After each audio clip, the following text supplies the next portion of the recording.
Everyone has grown up hearing stories about the knight in shining armor, a prince saving a scorned princess from the evil villain. And no matter how many times we sympathize for each character, we always end up supporting the protagonist because it just makes sense. They are likable, they are nice, they're the damsel in distress. Who can possibly resist that?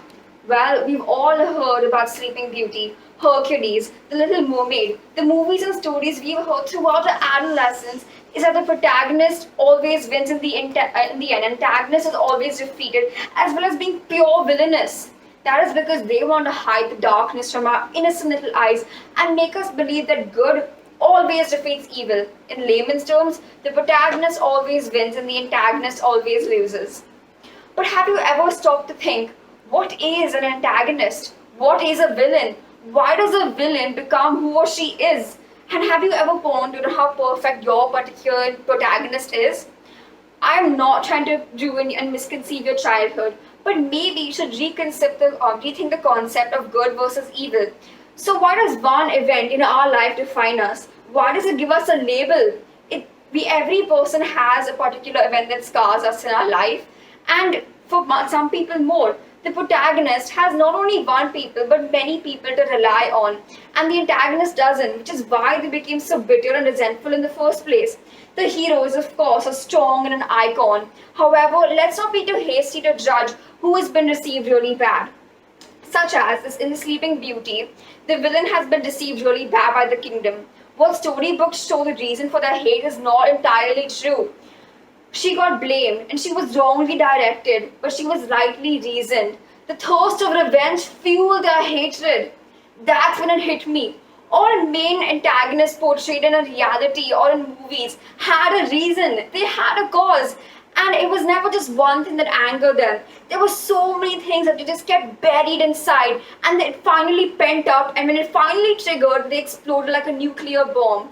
Now, during a heartbreak, whether you are with that person or not, or the person doesn't entirely like you back, it's a pain of getting rejected. The anger, the sadness buries inside a person, in most cases makes them insane.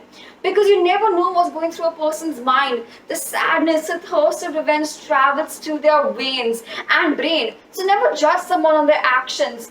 Though actions speak louder than words, words can convey what's going on within them, and actions can prove it. So instead of judging and laughing, please apologize and see what you did to hurt them, or work to a conclusion before it's too late, before your emotions disappear, before they became cold, distant, angry, and bad, not only to you, but to everybody. The antagonists took the wrong path. They had no one to run to for help. They were guided by their hatred and their sadness, their vengeance, their pain to carry them to do bad things. Like we all always have an antagonist in our story. But look beyond the stone cold exterior and look into their story. What made them into this way and why you don't like them? They have their flaws. You have yours too. But good outweighs the bad. Look for the strengths, the assets, like the ones you have within yourself.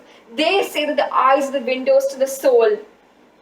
But look into their eyes and see their backstory, the pain they withhold, and the burning resentment that will affect two sides simultaneously. If you see someone go through difficult times and struggling to choose paths because it's too sorrow and it's the pain is overwhelming them, reach out to them, tell them what's going on. Please help them before it's too late.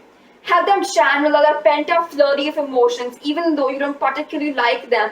Help them if you're going through this yourself. So change your perspective, because you never really know what a person is going through. And change your perspective between antagonists and protagonists, because right now we only see the story that we are meant to see. Thank you.